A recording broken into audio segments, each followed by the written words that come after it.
Hello students, এই Moumita ma'am. আশা করি তোমরা সকলে খুব ভালো আছো। Welcome back to our channel.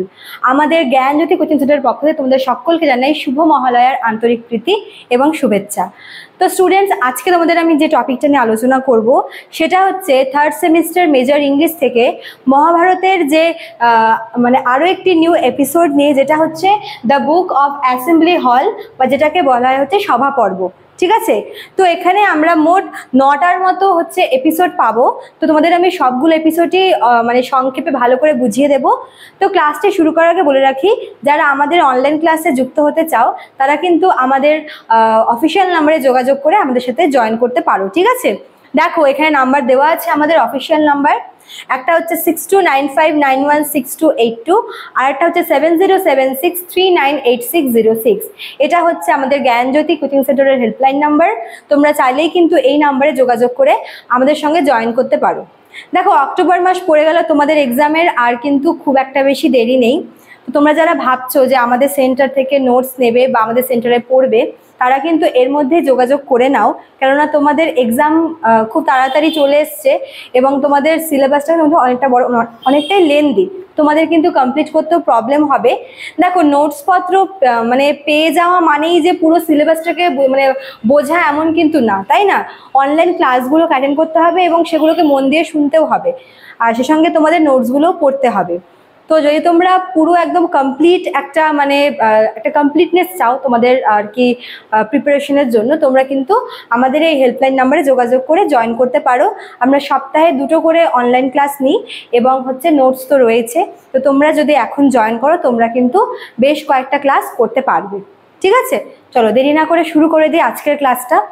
দেখো, দ্য বুক অফ অ্যাসেম্বলি হল, বা যেটাকে হচ্ছে বলা হয় সভা পর্ব, এখানে কিছু কিছু আমরা এমন এপিসোড পাবো যেগুলো হচ্ছে মানে কোর্টে হয়েছে। যেরকম মনে করো যে আমরা এখানে প্রিভিয়াস কিছু এপিসোডের ব্যাপারে, যেরকম মনে করো যে ডাইস গেম, তারপর হচ্ছে তোমার দ্রৌপদীর বস্ত্রহরণ, এগুলোও কিন্তু পাবো।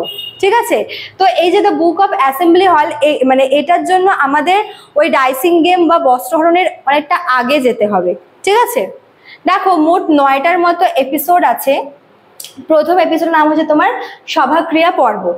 দেখো, পাণ্ডব এবং কৌরবদের মধ্যে সম্পত্তি ভাগ করে দেওয়ার যে ঝামেলাটা হয়েছিল, সেখানে পাণ্ডবরা কিন্তু বিশেষ কিছু পায়নি। ঠিক আছে, এবং কৌরবরা কি করেছিল, হস্তিনাপুর থেকে পাণ্ডবদেরকে বিতাড়িত করে এবং তাদেরকে একটা ব্যারেন একটা ল্যান্ড ওদেরকে দিয়ে দেয় 5 ভাইকে।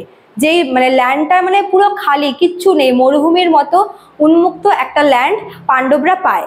ঠিক আছে, তো একদিন খান্ডাবা বলে একটা ফরেস্টে একজন অসুর ছিল, যার নাম হচ্ছে মায়াসুর। তো সেই মায়াসুরের মানে কোনো একটা কারণে সে ভীষণ তার শরীর জ্বলে গেছিল। তো অর্জুন তাকে তাকে বাঁচায় জ্বলা অবস্থা থেকে, এবং অর্জুনের কাজে খুশি হয়ে মায়াসুর অর্জুনকে বলে যে তোমাকে আমি এর বদলে কিছু একটা দিতে চাই, কোনো একটা মানে গিফট তোমাকে আমি দিতে চাই, কেননা তুমি আমাকে বাঁচালে।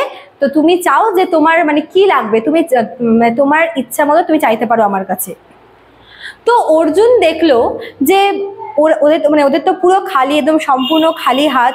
ওদের না কোনো থাকার জায়গা আছে, না কোনো প্যালেস আছে, কিচ্ছু নেই। তো অর্জুন মায়াসুরকে বলল যে আমি আমার দাদা যুধিষ্ঠিরের জন্য একটা খুব সুন্দর প্যালেস চাই, যেখানে আমরা সবাই থাকতে পারবো। ঠিক আছে, তো মায়াসুর কি করলো, মায়াসুর সঙ্গে সঙ্গে হচ্ছে একটা কৈলাস পর্বত থেকে উত্তর পশ্চিম দিকে একটা জায়গা, একটা মানে একটা মাউন্টেন রয়েছে যার নাম হচ্ছে মৈনাকা পর্বত। ঠিক আছে, মানে কৈলাস পর্বত থেকে উত্তর পশ্চিম দিকে যেতে লাগে ওই মৈনাক পর্বত। সেখান থেকে হচ্ছে মায়াসুর একটা গদা, একটা শঙ্খ আর কিছু হচ্ছে বিল্ডিং ম্যাটেরিয়াল নিয়ে আসে। ঠিক আছে, তো সেগুলো সব নিয়ে এসে ওই গদাটা হচ্ছে ভীমকে দেয়, শঙ্খটা দেয় হচ্ছে অর্জুনকে, এবং বাদবাকি যে ম্যাটেরিয়ালসগুলো নিয়ে এসেছিল, কিছু জুয়েলারিও ছিল, মানে কিছু জুয়েল আর কি, কিছু রত্ন এরকম ছিল, আরও কিছু ম্যাটেরিয়ালস ছিল, যেগুলো দিয়ে একটা খুব সুন্দর আর কি প্যালেস বানায়। মানে মায়াসুর হচ্ছে ও নিজের মায়া দিয়ে একটা খুব সুন্দর একটা প্যালেস ক্রিয়েট করে। এত সুন্দর প্যালেস যেটাকে দেখলে মানে যেটা আজকে দেখা যায় না, এমন সুন্দর যেটা আর কি চোখে পড়ে না মানুষের, এত সুন্দর একটা প্যালেস। ঠিক আছে, তো মানে ওরকম প্যালেস কেউ কখনো দেখেনি। তো ওরকম প্যালেস দেখে তো যুধিষ্ঠির ভীষণ খুশি। ঠিক আছে, মেইনলি অর্জুন যুধিষ্ঠিরের জন্যই কিন্তু এই প্যালেসটা তৈরি করিয়েছে। তো এবার পঞ্চপাণ্ডব কি করছে, তারা হচ্ছে মাতা কুন্তিকে নিয়ে, দ্রৌপদীকে নিয়ে সবাই ওই প্যালেসের ভেতরে এন্টার করলো। ঠিক আছে, তো এখানে হচ্ছে এই প্রথম এপিসোডটা শেষ। নেক্সট আমরা দেখব হচ্ছে এই লোকাপালা সভাখানা পর্ব। হ্যাঁ, লোকাপালা সভাখানা পর্ব, একটু সংস্কৃত নেমগুলো একটু টাফ হয়, একটু কষ্ট করে মুখস্থ করতে হবে। এই পর্বে কি হচ্ছে, এখানে দেখা যায় যে যুধিষ্ঠির ওর ভাই মানে যুধিষ্ঠির রাজা হয়েছে এবং সে খুব সুন্দরভাবে রাজকার্য পরিচালনা করছে। ঠিক আছে, তো এর মধ্যে নারদ স্বর্গ থেকে দেখা করতে আসে যুধিষ্ঠিরের সাথে। তো নারদকে দেখে যুধিষ্ঠির ভীষণ খুশি হয়ে যায়, খুব সুন্দর করে তাকে আপ্যায়ন করে এবং নারদ খুবই খুশি হয়ে যায়।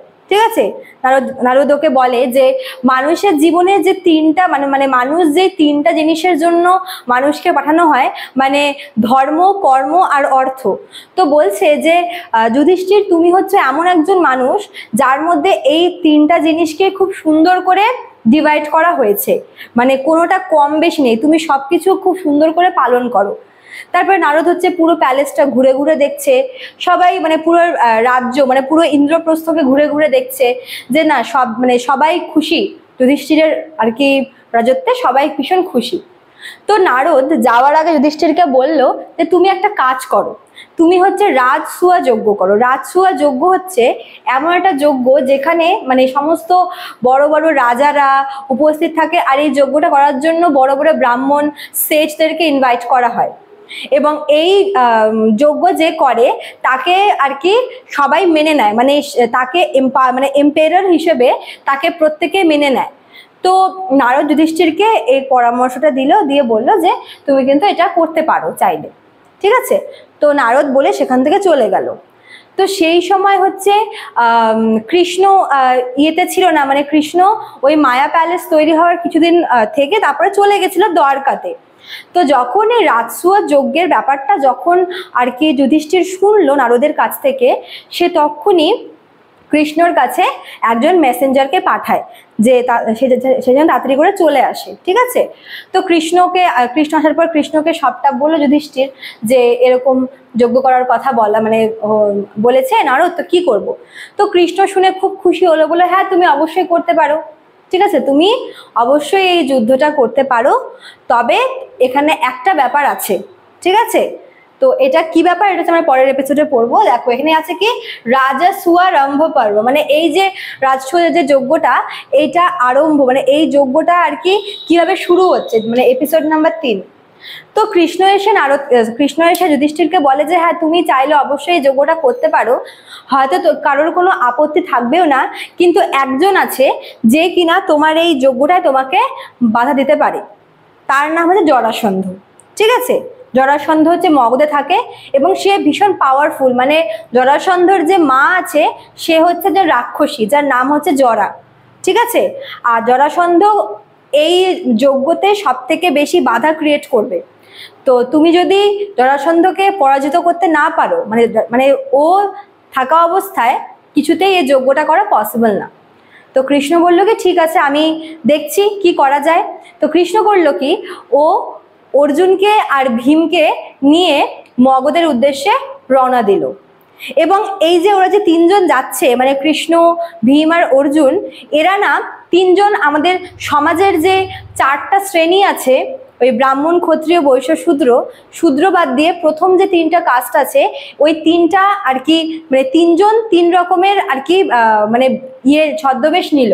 ঠিক আছে, তো ছদ্মবেশ নিয়ে ওরা চললো মগধের পথে। তো যখন ওরা মগধে গেল, তো সেখানে হচ্ছে জানতো, মানে কৃষ্ণ জানতোই যে যদি সরাসরি আর কি জরাসন্ধকে যুদ্ধের জন্য মানে প্রপোজাল দেওয়া হয়, তো ও নিশ্চয়ই এটা বলবে যে ও এতজনের সাথে লড়াই করতে পারবে না, ও যে কোনো একজনকে চুজ করবে, আর সে একজন নিশ্চয়ই ভীমই হবে, কেননা ভীম একটু হাট্টাকাট্টা ছিল।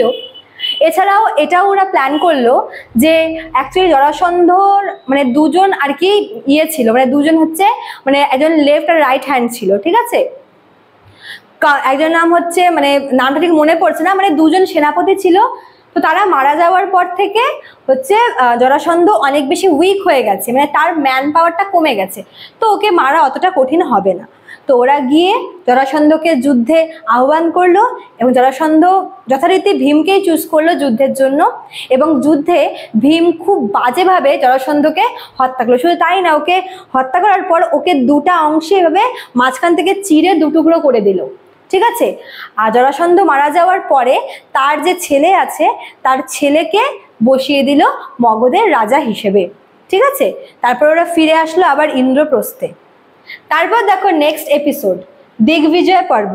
দিগ্বিজয় পর্বতে কি হচ্ছে, এখানে ওরা যখন ফিরে আসলো তো যুধিষ্ঠির ভীষণ খুশি যে এখন আর এখানে মানে কেউ আর কি বাধা দেবে না, কিন্তু এতগুলো লোককে ইনভাইট করব কি করে।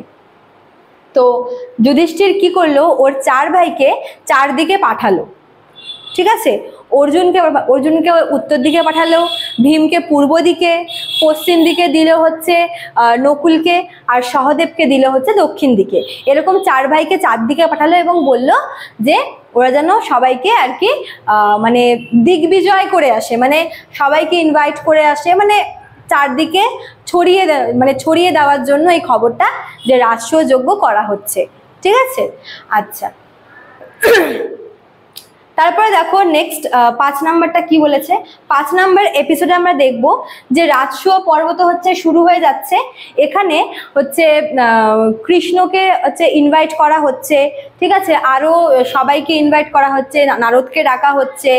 তারপরে শুধুমাত্র যে মানে রয়্যাল ফ্যামিলি থেকে লোক আসবে এমন না, যেহেতু যুধিষ্ঠির একজন ধর্মপ্রাণ মানুষ, সে তার ভাইদেরকে বলল, সহদেবকে বলল যে সমাজের যতগুলো শ্রেণী আছে, মানে যে 4টা শ্রেণীতে, মানে সমস্ত শ্রেণীর লোককে যেন ইনভাইট করা হয়। আর নকুলকে পাঠালো হস্তিনাপুরে হচ্ছে ধৃতরাষ্ট্র, তারপর হচ্ছে ভীষ্ম, তারপরে দ্রোণাচার্য, এছাড়াও কৌরবদেরকে ইনভাইট করতে। তো প্রত্যেকে সবাই আসলো হচ্ছে ওই রাজসূয় পর্বতে, মানে সবাই মানে খুব খুশি খুশি সেটা আর কি অ্যাটেন্ড করলো রাজসূয় যজ্ঞটা, ঠিক আছে। তারপর দেখো নেক্সট পর্ব কি আছে, 6 নাম্বার। এখানে হচ্ছে অর্ঘ্য পর্ব। হ্যাঁ, এখানে কি হচ্ছে, যখন মানে অনেক সেজ, অনেক ব্রাহ্মণদেরকে ইনভাইট করা হয়েছিল। এবার রাজসূয় যজ্ঞের মধ্যে একটা রিচুয়াল আছে, মানে যজ্ঞের একটা বেস্ট পার্ট বলতে পারো, যে সবাইকে আর কি মানে অর্ঘ্য দিয়ে সবাইকে সম্মান দেওয়া হয়, ঠিক আছে। তো যুধিষ্ঠির হচ্ছে মানে কাজটা শুরু করলো কৃষ্ণকে দিয়ে, মানে কৃষ্ণকেই প্রথম অর্ঘ্য দিল। তো কৃষ্ণকে প্রথম অর্ঘ্য দেওয়াতে ওখানে উপস্থিত কিছু কিছু ব্যক্তি ভীষণ পরিমাণে রেগে যায়। তার মধ্যে একজন হচ্ছে তোমার শিশুপাল ছিল হচ্ছে মানে সাউথ ইন্ডিয়ান একটা ডাইনাস্টি আছে যার নাম হচ্ছে চেদি ডাইনাস্টি, সেটা ডাইনাস্টির কিং হচ্ছে শিশুপাল। তো শিশুপাল কিছুতেই মানতে পারে না যে কৃষ্ণকে সবার প্রথমে অর্ঘ্য দেওয়া হচ্ছে, তো সে প্রোটেস্ট করে। ইভেন তাই না, সে কৃষ্ণকে বাজেভাবে ইনসাল্ট করে, বাজে ভাষায় তার উপরে আক্রমণ করে এবং সে সেখান থেকে চলে যেতে চায়। যুধিষ্ঠির যেহেতু কোনো রকমের কোনো গন্ডগোল চায়নি, তো সে কোনো রকমভাবে শিশুপালকে আটকায়, বাট শিশুপাল সমানে কৃষ্ণকে গালমন্দ করতে থাকে। এরকম অবস্থায় পিতামহ ভীষ্ম আসে এবং সে শিশুপালকে বলে যে তুমি কার সাথে এরকমভাবে কথা বলছো, কৃষ্ণর সাথে, যে কিনা এই ত্রিলোকের দেবতা। তো শিশুপাল বলছে, মানে আরো ও উল্টারে খেপে যাচ্ছে, ও বলছে আমি এসব মানি না, এই সে অনেক কিছু বলছে। তখন ভীষ্ম বলছে যে তুমি হয়তো জানো না যে তুমি যখন জন্মেছিলে, মানে শিশুপালের জন্ম বৃত্তান্ত আছে একটা, যে যখন শিশুপাল জন্মেছিল তখন সে একটু মানে অ্যাবনর্মাল ভাবে জন্মেছিল, ঠিক আছে। তো মানে ভীষণ একটা মানে হ্যান্ডিক্যাপ টাইপের ছিল। তো তাকে সেই সময় শ্রীকৃষ্ণ তাকে সুস্থ করে। তো সেটা ভীষ্ম হচ্ছে শিশুপালকে বলে এবং এটাও বলে যে তোমাকে নতুন জীবন দিয়েছে, তুমি তার ব্যাপারে তুমি এরকম কথা বলছো। ইভেন কৃষ্ণ পর্যন্ত ওকে আর কি শান্ত করার চেষ্টা করছে, ভীষণ কুল মাইন্ডেড না কৃষ্ণ, তো অত বেশি প্রথমে হাইপার হচ্ছে না, তো ও শান্ত করার চেষ্টা করছে। কিন্তু শিশুপাল সমানে বাজেভাবে ইনসাল্ট করে যাচ্ছে, কৃষ্ণকে নাম ধরে ডাকছে, ভীষ্মকে নাম ধরে ডাকছে। তো একটা পর্যায়ে গিয়ে কৃষ্ণ যখন আর নিজের রাগটাকে কন্ট্রোল করতে পারে না, সে তখন শিশুপাল কৃষ্ণকে যুদ্ধের জন্য ইনভাইট করে যে আসো, তুমি দেখবো তুমি কত বড় দেবতা, তুমি আমার সাথে যুদ্ধ করো। তো কৃষ্ণ তো প্রথমে আর কি জিনিসটাকে ব্যাপারটাকে অ্যাভয়েড করার চেষ্টা করেছিল, বাট যখন দেখলো যে শিশুপাল সমানে উল্টোপাল্টা বলে যাচ্ছে তখন সে কি করলো, তখন হচ্ছে ও নিজের কন্ট্রোল হারিয়ে ও শিশুপালকে অ্যাটাক করে, নিজের যে চক্র আছে সুদর্শন চক্র সেটা দিয়ে কিন্তু সে অ্যাটাক করে শিশুপালকে এবং সেখানেই শিশুপালের মৃত্যু হয়। ঠিক আছে, এটা হচ্ছে তোমার শিশুপাল বধ পর্ব। আমি দুটো পর্বকে একসাথে মার্চ করে বলে দিয়েছি। ঠিক আছে, শিশুপাল বধ পর্ব, এখানে শিশুপালকে বধ করে কৃষ্ণ। তারপর দেখো এপিসোড নাম্বার 8 দূতা পর্ব। এখানে কি হচ্ছে যে রাজসযজ্ঞ কমপ্লিট হয়েছে, সাকসেসফুল হয়েছে। ঠিক আছে, কিন্তু মানে ওই যে একটা খুঁত ছিল, মানে ওই যে মানে মার্ডারের যে ব্যাপারটা, মানে একজনের যে মৃত্যু হলো তার জন্য কিন্তু একটা খুঁত রয়ে গেছিল, যার রেজাল্ট পরবর্তীকালে আমরা দেখি। কি হয় যে দুর্যোধন যখন সেখানে যায়, ও তো প্রথমেই এত বারবারন্ত দেখে ভীষণ পরিমাণে অসন্তোষ হয়, মনে মনে ভীষণ রাগ ওঠে, হিংসা করে। তো ও কি করে, ও ঘুরে ঘুরে পুরো মায়া প্যালেসটা দেখছিল। তো যেহেতু মায়া প্যালেস, ওখানে অনেক কিছু ফলস দেখানো হচ্ছে, মানে এমন একটা জায়গা আছে যেখানে হচ্ছে তোমার মানে একটা এরকম ফলস ফ্লোর টাইপের আছে মেঝে, মানে যেটার মধ্যে মানে যেটা দেখে মনে হচ্ছে যে ওখানে কোনো জল আছে। ঠিক আছে, মানে ওখানে কিন্তু কিছু নেই, কিন্তু মানে ওটার যে মেঝেটা ওটা এমন ভাবে তৈরি করা যেন দেখে মনে হচ্ছে যে ওখানে জল আছে। ঠিক আছে, মানে মরিচিকার মতো। তো দুর্যোধন সেখানে যেতে গিয়ে ও জল ভেবে মানে ওখানে পড়তে গিয়ে কোনো রকমভাবে নিজেকে আটকে ফেলে। হ্যাঁ, ও ভেবেছে জল মনে হয়, তো কোনো রকম ভাবে মানে ওষটা খেয়ে পড়েই যাচ্ছিল, ও কোনো রকম ভাবে নিজেকে কন্ট্রোল করে এবং ওর ওই অবস্থা দেখে দ্রৌপদী, ভীম, অর্জুন প্রত্যেকে সেখানে ভীষণভাবে হাসাহাসি শুরু করে। ঠিক আছে, তো এটা দেখে ভীষণ রেগে যায় দুর্যোধন, সে ওখান থেকে বাড়ি ফিরে আসে এবং বাড়ি ফিরে ওর যে মামা আছে শকুনির সাথে ওই ডাইস গেমের প্ল্যানটা করে। ঠিক আছে, এবং ডাইস গেমের প্ল্যানটাতে সাকসেসফুল হয়, সব কিছু হারিয়ে ফেলে পাণ্ডবরা এবং পরে ধৃতরাষ্ট্রদেরকে সব কিছু আবার ফিরিয়ে দেয়। তো ওরা সব কিছু ফিরে আবার চলেও আসে ইন্দ্রপ্রস্থে। ঠিক আছে, লাস্ট এপিসোড অনুদ্বতা পর্ব। এখানে দেখা যায় যে ওরা আবার সেকেন্ড রাউন্ডের জন্য ওখানে যায়, সেকেন্ড গেমের জন্য, এবং সেখানেও ওরা কিন্তু সব কিছু হারিয়ে আবার মানে ওদের হচ্ছে মানে এক্সাইলে দেওয়া হয়, বনবাসে দেওয়া হয়, এবং যাওয়ার আগে অর্জুন আর ভীম কৌরবদেরকে আর কি শেষ করার প্রতিজ্ঞা নিয়ে কিন্তু তারা প্যালেস ছাড়ে। তো এই যে পুরোটা হচ্ছে তোমার দ্য বুক অফ অ্যাসেম্বলি হল। তো 9টা পর্ব তোমাদের আমি খুব সহজ করে বোঝানোর চেষ্টা করলাম, আশা করি তোমরা বুঝবে। ভালো লাগলে তোমরা অবশ্যই লাইক কমেন্ট করবে, শেয়ার করবে। দেখা হচ্ছে নেক্সট ক্লাসে। Thank you.